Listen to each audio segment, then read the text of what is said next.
Welcome to Mother Daughter Projects. I'm Steph. Today we're going to make a cabinet to store all my camping lights and integrate a fun-size panel of wall control. We're going to use a half sheet of half-inch plywood. I started by laying an insulation panel on the floor to cut on.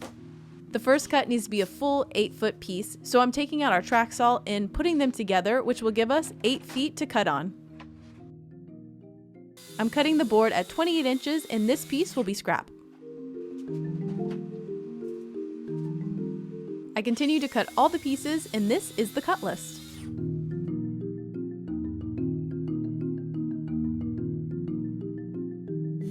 Next, I sanded all the pieces, then I added pocket holes to the 2-inch pieces.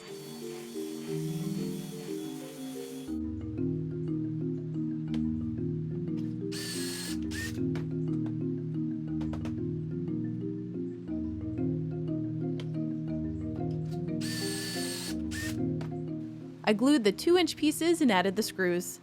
The big hole in the middle will be for the wall control panel. This is the back side, so I don't need to cover the screw holes. I double checked that the panel would fit, and then I flipped it over to the front. Next, I glued and brad nailed the sides into place. I'm using Rockler 1/2-inch corner clamps to hold it before I brad nail it.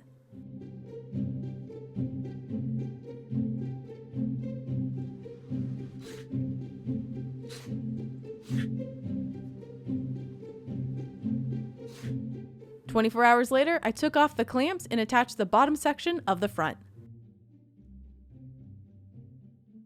The bigger section will open and close, and the bottom section is a shelf. Next, I used Kiltz primer to paint the outside, but I left the inside natural as I wanted to see the wood grain. With the primer dry, I painted the outside with weathered white, which is the same color as my kitchen cabinets. The inside I sealed with a polyurethane.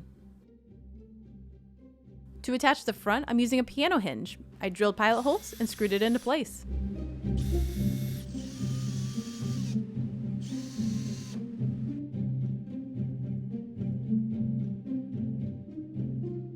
To secure the door to the cabinet, I'm using a magnetic latch.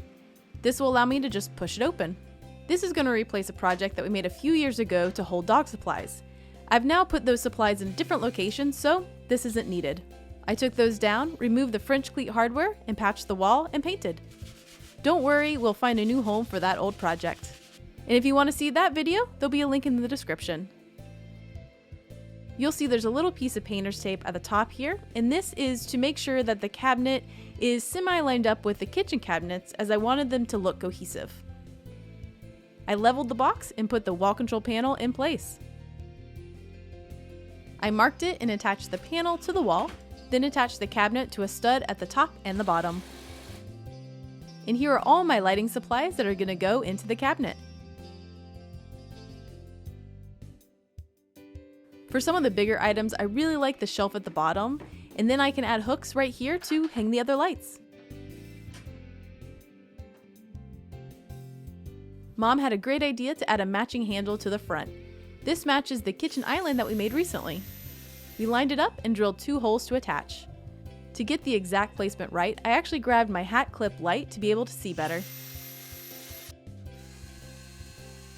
We also decided to add a little visual interest with a thin piece of wood that I just hot glued into place. And for a little extra, I made a simple design on the Cricut Maker out of vinyl and attached it to the front. And here it is, all done. Here's a look at it from afar where you can see it mimics the kitchen cabinets. Here's a close-up of all the lights in place. I'll give you a quick look at some of my favorite lights. This is a tall tripod light, perfect for lighting up a campsite, but I've also used it for a camera light. These are stake lights that can be placed around a campsite so you don't trip in the dark. This is not a light, but is used to keep mosquitoes away, and I have some extra supplies in here as well. This is my favorite headlamp, nice and light and well made by BioLite. This is a reusable glow stick. And this is a flame light that attaches to a fuel canister. This is the light that clips onto my hat, which I used in the video. Thanks for watching. If you want to see more projects from us, be sure to visit us at motherdaughterprojects.com. I'm going to grab some lights and head out on my next adventure. And if you want to see some outdoor videos from me, check out my second channel. Hi, I'm Steph.